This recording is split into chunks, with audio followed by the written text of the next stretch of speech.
स्वागत है दोस्तों आपका आज की इस वीडियो में। आज मैं आपको बताऊंगा अर्धवार्षिक पेपर कक्षा 12वीं विषय हिंदी के होने वाले पेपर 7 दिसंबर 2024 जो कि कल सुबह है। उसके 5 अति महत्वपूर्ण प्रश्न जिसके 100% चांस से आने के, जो कि हर बार आते रहे तो इस बार भी आएंगे।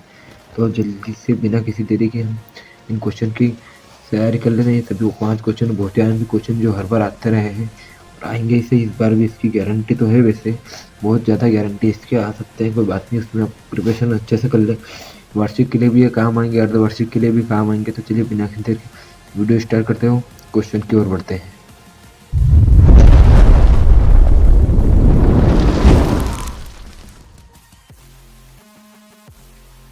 तो दोस्तों हमारा सबसे पहला क्वेश्चन है, छायावत की 2 विशेषताएं व 2 कवियों के नाम लिखे। ये मोस्ट टाइम क्वेश्चन है, इसको आप अच्छे से याद कर ले। अगर आपने अभी तक चैनल को सब्सक्राइब नहीं किया है तो चैनल को सब्सक्राइब कर लें। तो चलिए मैं आपको इसका आंसर बताता हूँ। ये रहा इसका आंसर। छायावत की 4 विशेषताएं तथा प्रमुख छायांकित कवियों के नाम लिखिए। छायावत के संबंध में विचारों को कथन देते हुए छायावत की प्रमुख प्रवृत्तियों का उल्लेख कीजिए। छायावत की 4 विशेषता है सौंदर्य तथा प्रणय भावना का प्राधान्य, भाषा में लक्षणता तथा वक्रता की प्रमुखता, ब्रह्मचार्य निरूपण के स्थान पर स्वावलंबी निरूपण की प्रमुखता, प्रकृति का सजीव सत्य के रूप में चित्रण तथा प्रकृति पर कवि द्वारा अपने भावों का आरोपण, इसकी विशेषताएं हो गई है। और इसके प्रमुख कवि हैं जयशंकर प्रसाद, सुमित्रानंदन पंत, महादेव वर्मा, राम कुमार वर्मा। मैं आपको इसका आंसर बता दिया। अगर आपने अभी तक वीडियो को लाइक नहीं किया है तो वीडियो को लाइक कर लें। तो चलिए अगले क्वेश्चन की ओर बढ़ते हैं। तो हमारा अगला क्वेश्चन है, निर्गुण धारा और सगुण धारा में 2 अंतर लिखिए। मोस्ट एमपी क्वेश्चन है, बहुत ही अंतर वाला, बहुत ज़्यादा आता है ये क्वेश्चन के निर्गुण धारा और सगुण धारा में अंतर लिखे। तो चलिए बिना किसी देर के इसके आंसर की ओर बढ़ते हैं कि मोस्ट एमपी क्वेश्चन है। अच्छे से याद कर लें इन क्वेश्चन को और जरा भी देरी न लगाए क्योंकि समय बहुत कम है आपके पास। तो हमारा अगला क्वेश्चन, निर्गुण धारा और सगुण धारा में अंतर लिखिए। तो उत्तर, निर्गुण धारा एवं सगुण धारा भक्ति काल के काव्य के 2 रूप हैं। इन दोनों धाराओं में 3 अंतर इस प्रकार है। निर्गुण धारा के काव्य में निराकार ब्रह्म की आराधना की गई है, जबकि सगुण धारा के काव्य में साकार राम एवं कृष्ण परमात्मा की भक्ति का अंकन किया है। निर्गुण धारा के कवियों ने जाति पाति रूढ़ियों का विरोध कर समाज सुधार पर बल दिया है, जबकि सगुण भक्ति धारा के कवियों ने राम और कृष्ण के लोकरंजन रूपों का वर्णन करके लोक मंगल पर बल दिया है। निर्गुण धारा के काव्य में रहस्यवादी एवं मसनवी शैली को अपनाया गया है, जबकि सगुण धारा के काव्य में समन्वय एवं सौंदर्य अंकन की प्रधानता है। मोस्ट टाइम भी क्वेश्चन है, इसको अच्छे से याद कर ले। अगर आपको इसको फोटो चाहिए तो डिस्क्रिप्शन में हमारे टेलीग्राम चैनल का लिंक दिया है, वहाँ से आप इसको ज्वाइन कर ले। वहाँ पर आपको इनका फोटो बेस्ट क्वालिटी में मिल जाएगी। तो चलिए अगले क्वेश्चन की ओर बढ़ते हैं। दोस्तों हमारा अगला क्वेश्चन है, निबंध को गद्य की कसौटी क्यों कहा जाता है। ये मोस्ट टाइम भी क्वेश्चन है, बहुत बार आ चुका है, इस बार बहुत चांस है और 100% चांस है कि आ सकता है। तो चलिए कोई भी आप भूल चूक ना करें कि ये नहीं आएगा, आ सकता है, इसमें कोई भी आ सकता है। परीक्षा एग्जाम है, कोई भी आ सकता है। तो चलिए इसकी ओर बढ़ते हैं, निबंध को गद्य कसौटी क्यों कहा जाता है। तो इसके आंसर की ओर बढ़ते हैं। मोस्ट टाइम भी क्वेश्चन है, तो मैं आपको इसका आंसर अच्छे से बताऊँगा, कोई दिक्कत नहीं है और अच्छे आंसर अच्छा बेस्ट है। तो चलिए इसके आंसर की ओर बढ़ते हैं।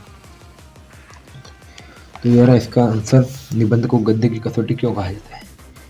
इस कथन का तात्पर्य है कि पद्य की तुलना में गद्य रचना संपन्न करना दुष्कर कार्य है, क्योंकि 8 पंक्तियों में वाली कविता में यदि एक भी पंक्ति भावपूर्ण लिख जाती है तो कभी प्रशंसा का भय होता है, क्योंकि गद्य के समय ऐसा नहीं देखा जाता। गद्यकार को एक वाक्य सुव्यवस्थित एवं सोच विचार कर लिखना होता है। उसी स्थिति में गद्यकार प्रशंसनीय है। गद्य में निबंध लेखन बहुत ही दुष्कर कार्य है। निबंध को सुरुचिपूर्ण, आकर्षक एवं व्यवस्थित होना चाहिए, इसलिए निबंध को गद्य की कसौटी कहा है। तो मोस्ट टाइम पे क्वेश्चन है, मैंने आपको बताया, इसको अच्छे से याद करिए। ज़्यादा बड़ा नहीं है, छोटा ही है। इसकी फोटो मैं आपको टेलीग्राम में डाल दूंगा बेस्ट क्वालिटी में, वहाँ से आप अच्छे से याद कर लें। उन सबको कॉपी में नोट कर लें ताकि आपको वार्षिक परीक्षा के लिए भी काम आए। चलिए अगले क्वेश्चन की ओर बढ़ते हैं। तो हमारा अगला क्वेश्चन है, जीवनी और आत्मकथा में अंतर लिखें। मोस्ट टाइम पे क्वेश्चन है, जीवनी और आत्मकथा में अंतर लिखें। बहुत बार आ चुका है, आएगा इस बार भी, जो अंतर वाले क्वेश्चन अधिकतर आते हैं। तो चलिए बिना किसी देर के इसके आंसर को बढ़ते हो और आपको जीवनी और आत्मकथा में अंतर बताता हूँ। तो ये बहुत ही मोस्ट टाइम भी है, इसको अच्छे से याद करना, कुछ भी भूल चूक ना करना। इसका ये आंसर आपको बताऊंगा। मेरा क्वेश्चन आप नीचे देख सकते हैं, जीवनी और आत्मकथा में अंतर बताए हैं, दोनों विधाओं के एक प्रश्न लिखिए। इसका आंसर यहाँ पर है। तो चलिए इसके आंसर को पढ़ते हैं। आत्मकथा में लेखक स्वयं अपने जीवन की कथा पाठकों के सामने प्रस्तुत करता है, जबकि जीवनी में लेखक इतिहासकार की तरह पूरी सच्चाई से किसी व्यक्ति के जीवन की जन्म से लेकर मृत्यु तक सभी घटनाओं के बारे में लिखता है। जीवनी लेखन में लेखक तटस्थ तरह का लिखता है। आत्मकथा में लेखन अपने जीवन की घटना का वर्णन अपनी स्मरण शक्ति के आधार पर करता है। जीवनी में लेखक अपने विचार और प्रतिक्रिया नहीं दर्शाता। आत्मकथा में लेखक अपने परिवार, समाज, आर्थिक दशा, राजनीतिक घटनाक्रम का बराबर दर्शन कराता रहता है। उदाहरण जीवनी, कलम का सिपाही अमृत तारिया, आत्मकथा मेरा जीवन प्रवाह योगी हरि। मोस्ट टाइम भी क्वेश्चन है, अच्छे से याद करें, बिल्कुल भी देरी न करें। टाइम बहुत कम बचा है, रात हो चुकी है, सुबह आपका पेपर है 2 बजे से 5 बजे तक दोपहर को। चलिए इसको अच्छे से याद कर लें। तो चलिए अगले क्वेश्चन की ओर बढ़ते हैं। तो हमारा अगला क्वेश्चन है, राजभाषा किसे कहते हैं? भारत की राजभाषा बताइए। मोस्ट टाइम भी क्वेश्चन है, बहुत बार आ चुका है। फिर से इस क्वेश्चन को पढ़ते हैं, राजभाषा किसे कहते हैं? भारत की राजभाषा बताइए। तो राजभाषा महत्वपूर्ण क्वेश्चन है। इसके साथ आप राष्ट्रभाषा को भी याद कर ले, क्योंकि राजभाषा राष्ट्रभाषा दोनों में से कोई भी आ सकती है। मैं आपको इस वीडियो में राजभाषा के बारे में बताऊंगा, अगली वीडियो जो डालूंगा उसके बारे में इसमें राष्ट्रभाषा के बारे में बता दूँ। चलिए इसकी ओर बढ़ते हैं, इसके आंसर की ओर। तुम्हारा इसका आंसर है, राजभाषा किसे कहते हैं? भारत की राजभाषा कौन सी है?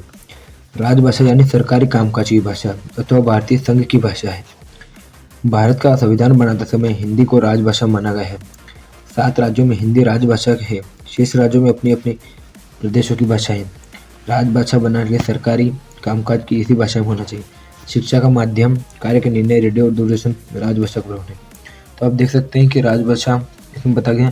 तो आपको बता दो अपनी जानकारी के लिए कि मध्य प्रदेश की भी राजभाषा हिंदी है, जो कि बहुत ही प्यारी भाषा हिंदी, अच्छी बात है। हमारे राष्ट्र की भाषा, हमारे देश की भाषा हिंदी है, हमारी मातृभाषा हिंदी है, तो हमें हिंदी पर गर्व करना चाहिए। चलिए अगले क्वेश्चन की ओर बढ़ते हैं। तो हमारे सारे क्वेश्चन 5 के आंसर मैंने आपको एकदम सटीक आंसर बताए हैं, जो कि अर्धवार्षिक परीक्षा के लिए अत्यंत महत्वपूर्ण है। तो आप हमारे चैनल पर बने रहें, वीडियो को लाइक कर दें और चैनल को सब्सक्राइब कर दें। अगर अभी तक आपने बेल आइकन का बटन प्रेस नहीं किया है तो बेल आइकन का बटन प्रेस कर दें, टेलीग्राम चैनल को ज्वाइन कर लें और हमारे चैनल पर बने रहें। मैं आपको आगे भी ऐसी अच्छी वीडियो और अच्छी पढ़ाई और मोटिवेशन के लिए आपकी सेवा में हमेशा तत्पर हूँ। कोई भी दिक्कत हो तो आप मुझे कमेंट में बता सकते हैं। मैं आपके सारे क्वेश्चनों का आंसर उसमें डाल दूंगा, उससे अच्छे सोल्यूशन दूंगा आपको। तो दोस्तों मिलते हैं अगली वीडियो में। Audio Jungle.